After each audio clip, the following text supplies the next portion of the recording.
ভাতের সঙ্গে খাওয়ার জন্য এই মজাদার ভর্তাটা এখন আমরা তৈরি করব। এর জন্য প্রথমে একটা ফ্রাই প্যানের মধ্যে শুকনো মরিচ ভেজে নেব। ভেজে নিয়ে এটা উঠাই নেব। এরপরে তেল দিয়ে পেঁয়াজ এবং রসুনের কুচিটা আমি ভেজে নেব এইভাবে। ভাজা হয়ে গিয়েছে। এখন আমি টমেটোটা ভেজে নিচ্ছি। একটা টমেটো নিয়েছি এখানে, উল্টায় পাল্টায় ভেজে নিতে হবে।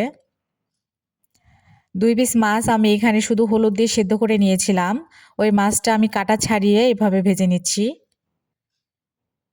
এরপরে শুকনো মরিচ এবং লবণ ভালোভাবে ম্যাশ করে নেব। ভেজে রাখা মাছটা দিয়ে দিব। ভেজে রাখা টমেটোটাও দিয়ে দিব। ভালোভাবে ম্যাশ করে নেব।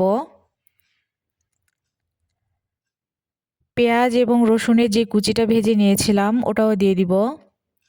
সরিষার তেলটা অবশ্যই দিতে হবে। এরপর আমি সবকিছু ভালোভাবে ম্যাশ করে নেব। তো আমার ভর্তা ম্যাশ করা হয়ে গিয়েছে। আমার ভর্তা রেডি এখন খাওয়ার জন্য। যারা ভর্তা লাভার আছেন অবশ্যই এই ভর্তাটা ট্রাই করে দেখবেন। এটা খেতে কিন্তু খুবই অসাধারণ হয়।